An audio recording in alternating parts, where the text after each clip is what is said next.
Hi class, so today we are going to have a mini poetry lesson. Yes, and everyone sounds so excited, yes, okay.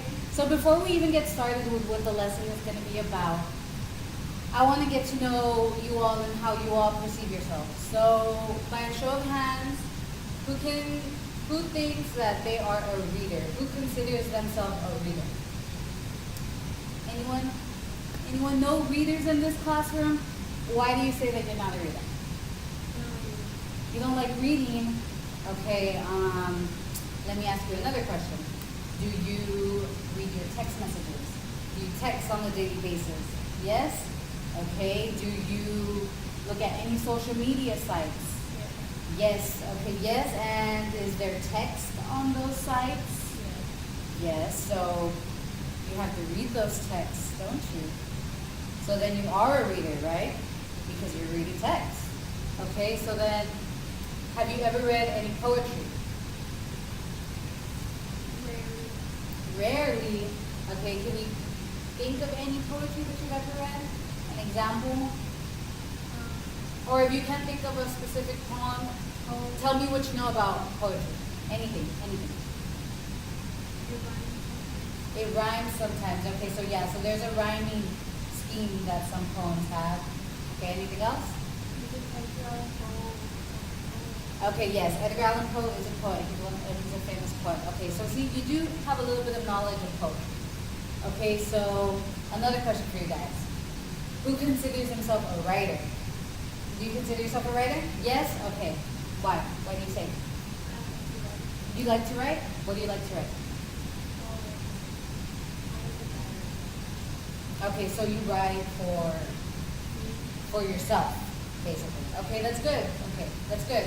So then, the purpose of today is to teach you all how to write a poem.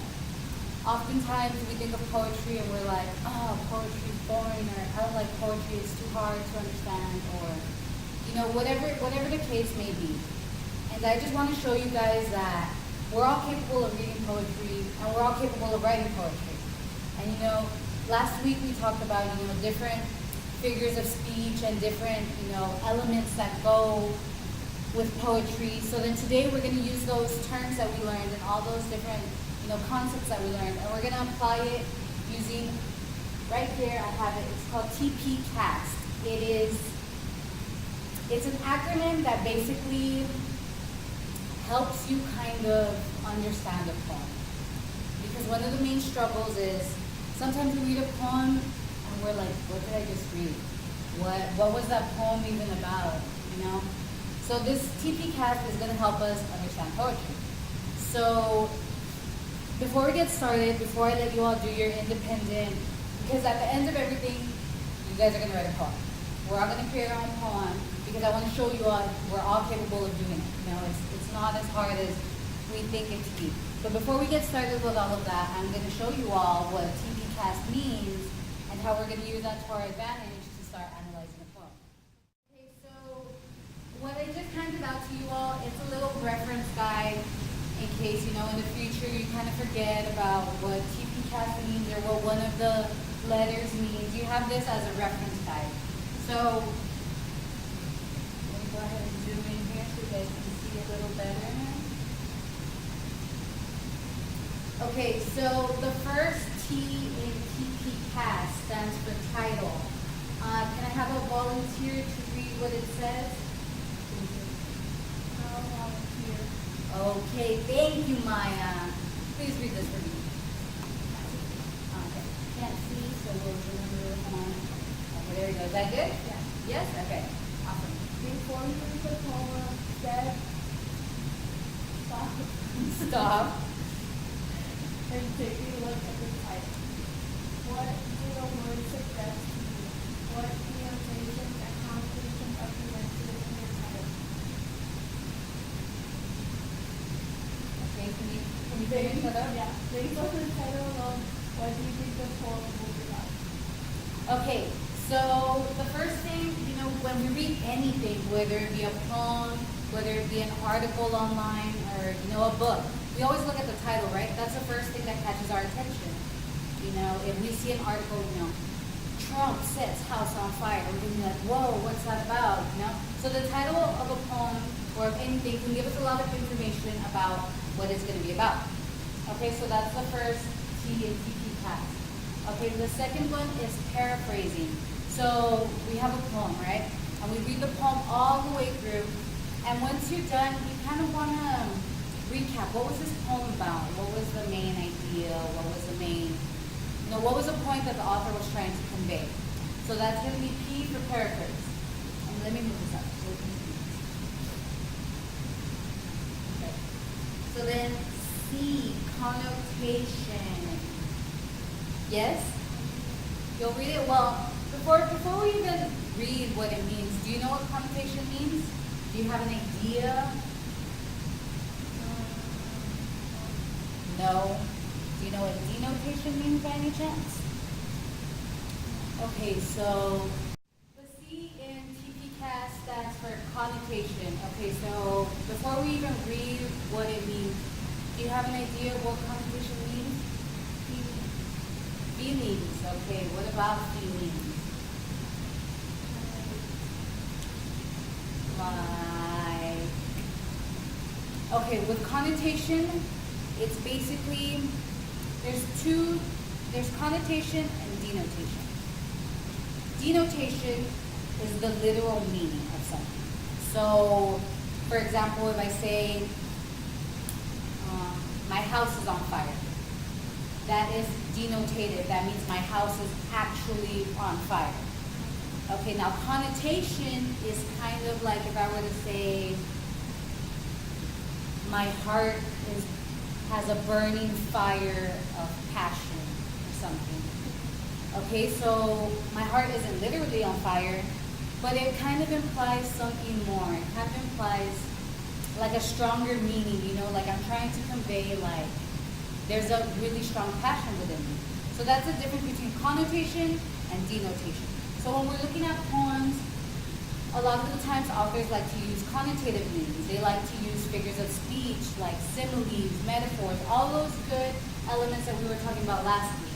That's what a lot of poets like to use because, that it makes it more, I guess, elegant or something to say that instead of just saying, I'm really happy. It sounds better to say, I have a burning fire inside me. Something like that. It always sounds better. So with poetry, they want to do that. They want to make the reader kind of envision, their attitude, their mood, whatever meaning they want to convey. They want to say it the best way that they can. So that's what C in connotation and the TPCASTT stands for. So then, attitude. Okay, before we read that, what do you think attitude, what does attitude have to do with poetry or with a poem? Like the vibe. Okay, that's exactly what it is. It's the vibe that you get from the poem. It's the overall, overall feeling that you get from the poem. And how it says here, first think about the author. How did, the subject make them feel? How are they feeling? Are they mad? Are they sad? Are they vengeful? Are they happy? All of that attitude is going to be seen, and depending on what word choice they use. So attitude kind of goes along with shift, which is the S. Shift is kind of like, let's say there's a shift in attitude in the poem. Because a lot of the times maybe the poem can start off sad, and then somewhere in the middle something happens, and then he ends up happy at the end. Or vice versa. He can start off really happy, and then by the end, something happened and he's sad. So that shift, if there is any, not all poems have a shift. Not all poems have a shift, but if there is one, we want to identify that. We want to see at what point is there a shift, if any. Okay, let me move this up. So then once we have already looked at the title, we've paraphrased, we've looked at any connotations, the attitude, the shift. Now we're going to revisit the title right here. The title again. So now that you've kind of already analyzed the poem, using these different strategies, now we want to look at the title again. Now that means Do we now understand something more that maybe we didn't at first hand? You know, now that we've read the poem, now that we looked at his meaning, attitude, all of that, is there something more to it, maybe that we didn't get on that first glance of, you know, the title? So that's what title, second theme stands for. We want to look at that title again, revisit it, see if, you know, maybe we thought the poem was going to be about something, it turned out to be something else. So we want to address all of that. And then the last step in TPCASTT is a theme. So, can you tell me what you think theme is about? The mood? Okay, how about, can you go ahead and read that last paragraph for me? The last step of the strategy is to determine the overall theme of the poem. There may be several opinions, however, choose the most prominent and influential. Be sure to write the poem as a complete sentence and try to avoid cliches. Appreciate it. Yeah, so again, theme is kind of like attitude, but not really. Theme is more about the author's intention, what message he's trying to convey. So that's what theme is really about. So then using all of these different steps, you know, we've kind of had a recap, and you guys we've already had this reference sheet too. So now we're going to do a guided practice. I'm going to help you all using the TPCASTT. We're going to analyze a poem, and we're going to do all of this because in the end, like I mentioned earlier, we are going to create our own poem. So it's important to understand the elements of a poem before you even create a poem. So before we even do that, before we even start writing anything, we're going to take a poem. I'm going to help you guys step by step, and we are going to analyze a poem using what we just learned, the TPCASTT. Okay?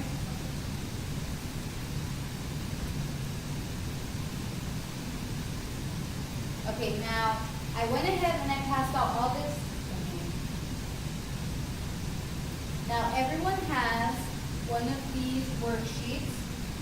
It's there on your desk, which basically we are going to be using it and filling it out as we're doing the poem together. As we're analyzing this poem together, we're going to be filling this out. And yeah, and even here it's really helpful in case if you happen to forget, or you know, you need a little reminder of what each letter stands for. Here we have little reminders of everything. So I want everyone to have this out on their desks, and we are going to use it for this poem.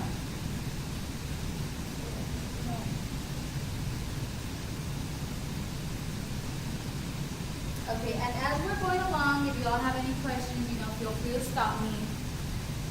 Let me know.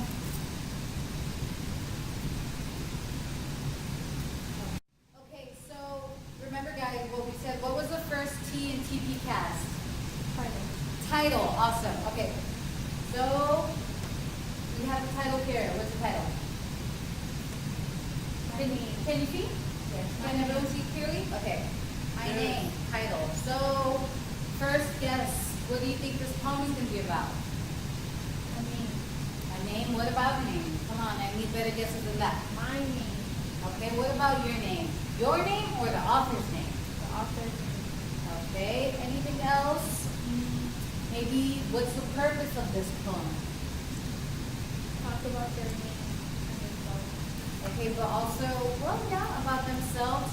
But what is a name? What is a name to someone? Unique to their own. It's unique, it's their own. You know, you can even say it's their identity, right? So then maybe this poem's going to be about identity. So again, we have our little worksheet, guys. I want you filling this out as we're doing it. And I'm going to fill this out with you guys too, so that way you guys have a model. So we said, let's put this, my name. And what did we say about my name? Their identity. Okay. We'll just put identity. We don't know, right? So what else? Maybe it's about the author. Is it about the author or is it about someone else?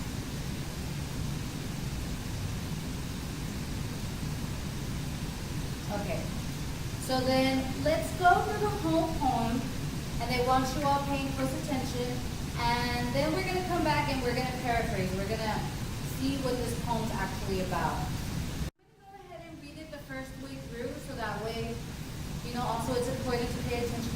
punctuation to pauses, all of that. So I'll go ahead and just read it through, and then I want you all thinking as I'm reading. I don't want you all texting, no Snapchatting, no none of that. I want you all paying attention, okay? Because this is important.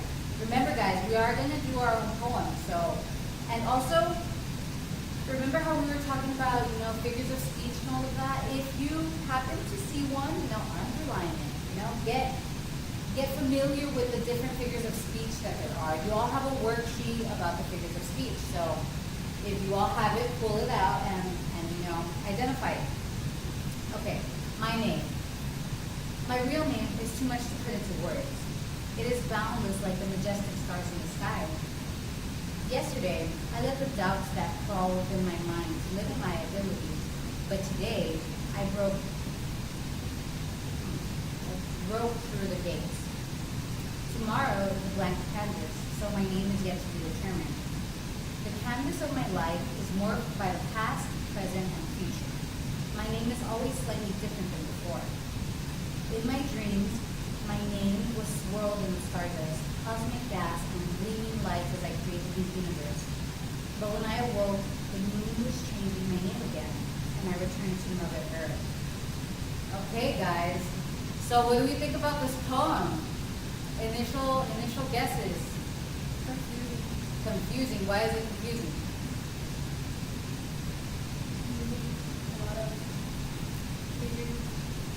Yes, excellent. I love it. I love it. Using a lot of figures of speech. Like what? Can you? Metaphors. Awesome. What else? Simile is awesome. I love it. I love it. Yes, guys. Okay, so this author, decided to, what? I don't care. I'm going to use all the figures of speech that I want to, convey. What do we think this poem is about? In a large scale, what do we really think the author is trying to say here? Change. Okay, what about change? Well, it said that when he woke up, the moon was changing my name and it returned to Mother Earth. Okay, so like we said, there's connotative and denotative meaning, right? So denotative, we would take this literally, but we know it's not denotative. We know that the moon wasn't changing his name. We know that that's not, accurate. So then it's connotative. So then it means he's trying to say something figuratively. So what's he trying to say? He or she, what are they trying to say figuratively? Just any guess is a good guess. I just want to get y'all's juices flowing. What do you think?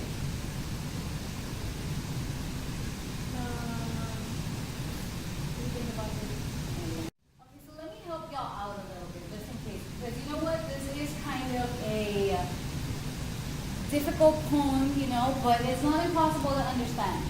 So what I think, my first impression is that the author is kind of saying, you know what? I'm the one who dictates who I am. It's my identity, I can be whoever I want to be. And you know what? It doesn't really matter.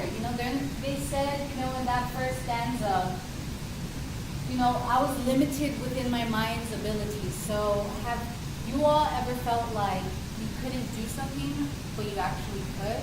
Like you were just maybe scared to not do it right? Okay, so that's what he or she's trying to say that, they did have, maybe they were scared of trying something, but they said, what the heck? Let me, let it all loose. Let me be who I want to be. So can we kind of see that relation kind of going? Yes. Yes? Okay. So then, kind of to paraphrase, how would we paraphrase this, guys? Okay, guys, so how can we paraphrase this poem? How can we, we need to write something down in this worksheet, so how can we paraphrase it? It doesn't say side by side, but how can we paraphrase it, guys? I think if we were to paraphrase it, the author wants to find his identity. Okay, awesome. Like we said, we even wrote here, identity. So yeah, our prediction was correct. So what did you say? He's trying to find his identity with using a lot of figures.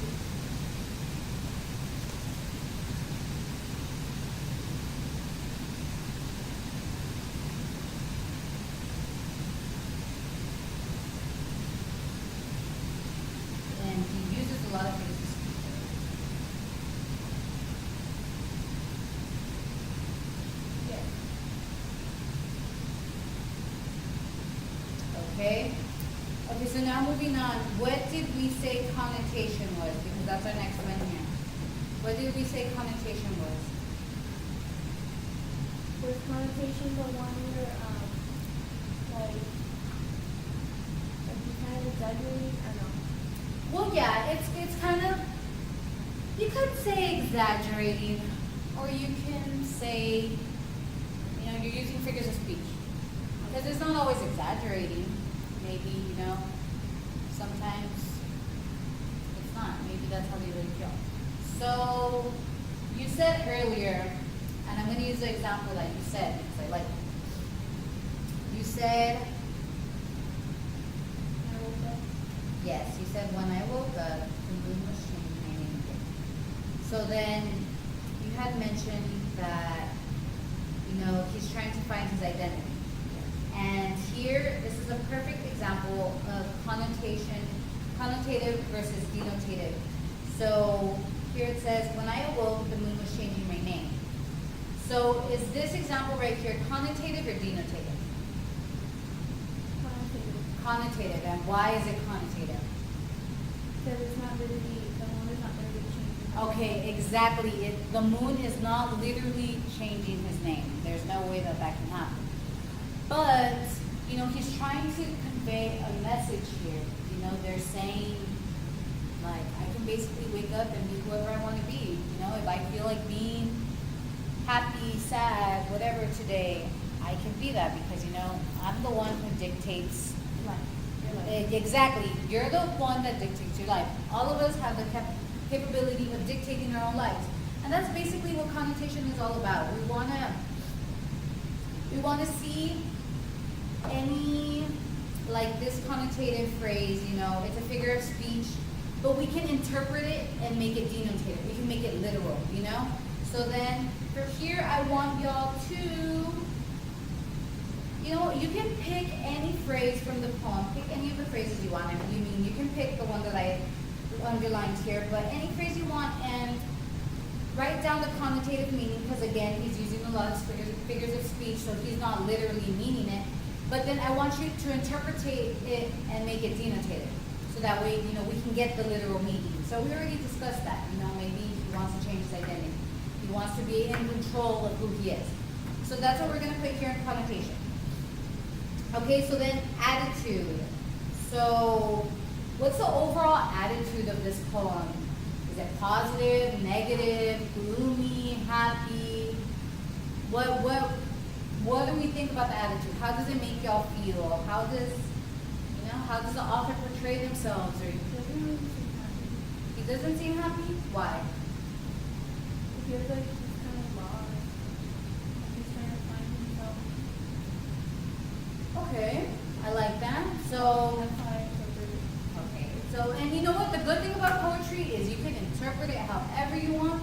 As long as you can justify it, you can interpret it however you want. So then, for attitude, I'm going to leave these two blank because I want you all, like I said, we can interpret it differently. Yes, exactly. We can interpret it differently. So I want you all to fill these in on your own. Whatever you think. So then we went through attitude. Okay, so then shift. What did we say shift was? A movement. A movement. Okay, what kind of movement? Like body movement? Like in the poem, shifting. Okay, shifting, maybe like, Attitude. and shifting like attitude or something. And do we see any shift in this poem here? No, it's pretty consistent, on the way it is attitude. Love it. Yes. Okay, so then there's not really any shift. No shift. It's pretty consistent.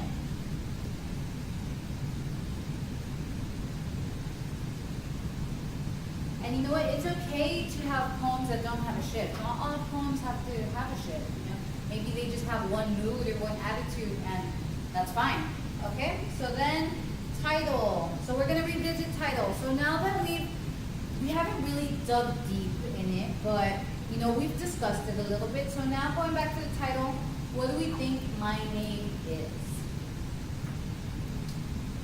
What do we think of the title? Does it match the poem? Do we see something differently now? Do we understand something deeper that we didn't understand by first glance? What do we think? It feel like the title goes well with the poem because it ties everything together. Okay, how does it tie everything together? Well, because he's talking about his name and the title has my name in it and But it's also more than name. What were you saying earlier? his identity. Okay, identity. I think it's more about his identity than anything, than the actual name, you know, his given birth name or whatever it is. It's more about, you know, finding themselves. So yeah, at first, what did we say? What did we have in that first slot? It was, Identity. yeah, it was identity. Is it the author or someone else? Do we think it's about the author or is it about someone else? About that. Okay, yeah, so you know, author. You guys can fill that in right there, down there by yourselves. But you know, we did have, our initial guesses were correct. We thought it was going to be about identity or about the author or someone else. And you know what? It turns out it's about the author. It's about his identity. It's about him finding himself. So fill this out. Don't forget, guys, fill this out. And last but not least, theme. So what do we think the purpose of this poem is? Or why the author might have written this poem? What do we think? Maybe he thought that by writing the poem, he could find out his identity or would help him, or maybe that's the way he feels. I like it. Okay. So maybe he was using this writing a poem like as a therapeutic thing. You're saying, you know, maybe he's trying to gain clarity by writing the poem. Maybe he's writing out his thoughts, all of that.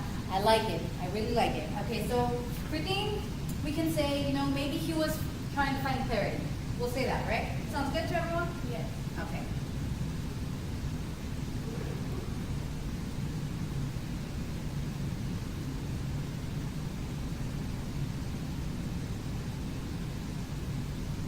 Okay. So now, guys, we have an idea of what the TPCASTT looks like. We did, you know, a guided practice together where I walked you all through the steps of, you know, how to analyze a poem, how to understand a poem.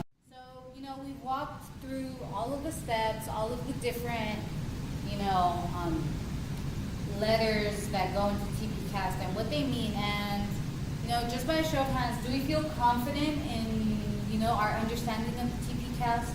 Yes, I feel I can write a poem. Okay, I like it. We have confidence here. You feel like you can write your own poem. Okay. So that's exactly what we're going to do. We're going to do this in class because I'm here. I want to help you guys. I don't want y'all to go home and be like, what am I doing? So we're going to take, you know, the rest of the class to write the poem. And I'm going to give you all a template. And you know what? We're going to use the same idea, my name. Okay? I like it. I think it's good to try to understand who you are and who it is you want to be, maybe. So we're going to use this template, and I'll pass that out right now. And I want y'all to start writing. And you know, I gave you all that worksheet, this worksheet right here, of figurative language. You all should have this from last class. So I want y'all to use some figurative language, okay? That's one of the requirements. I want you all to use at least 3 examples of figurative language. So we can choose from any of these. And there is more, guys, so don't limit yourself to these. If you want to Google all of that stuff, there is more. So, Oxymoron. huh? Oxymoron. An oxymoron too. Yeah, see? This is them on here. So don't limit yourself to these. I want at least 3 examples. 3, guys, in your poems, okay? Okay. Okay, guys, so now that we are done writing our poems, we have had sufficient time to edit our poems. We have polished them up all nicely, you know, got that final draft going. So now, here is the fun part. I'm going to pair you all up, and we are going to use this sheet to analyze each other's poems.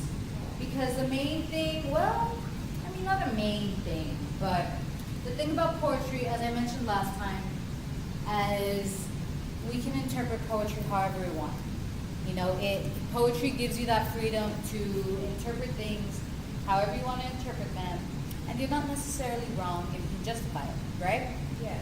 So I want y'all to pair up and analyze each other's poems so that way you all can see if the intended meaning you were trying to convey matches with what someone else perceives. And you know, if it doesn't match, it's not necessarily a bad thing, but it's good to be mindful to see, you know, as a writer, am I getting the intended meaning across? You're getting the message across. If you're getting the right message across, it's not just a message, the right message. And you know what, if it's not, well, why not? And, you know, I don't know, does it bother you if the message isn't the right message? I mean, I just want y'all to see this in action, like how someone else, your own classmates, you know, interprets your work. Okay, awesome. I'm gonna carry y'all off. And you know what, now that we've already begun analyzing each other's poems, I want y'all to take that feedback that your partner gave you, and if you want, it's optional. If you feel like you want to change something of your poem, if you want to, you know, tweak it a little bit, maybe your partner got a different message that you wanted to give off, and you want to change it up a little bit, you know what, that's fine. But you guys are going to take it home, take this feedback home, and I want you to finish, edit it, final draft, and we're going to turn it in tomorrow, and I'm going to grade you all on your poems. And you know what? The main things, as I mentioned earlier, I want to see those 3 figures of speech. Any of them. I gave you all the freedom to choose any of those figures of speech. At least 3. That's the main component. The other component is if we followed the template that I gave you, and if you filled out the TPCASTT for your partner. Because I think it's really important to give each other feedback, guys, because that's the only way that we're going to improve as writers. If we give each other feedback, if, you know, we understand why the person interpreted it this way or however way, we need feedback to get better. We need feedback to grow. Okay? Okay. So, guys, that's it for today. Thank you. It was an awesome class today. Woo! Done.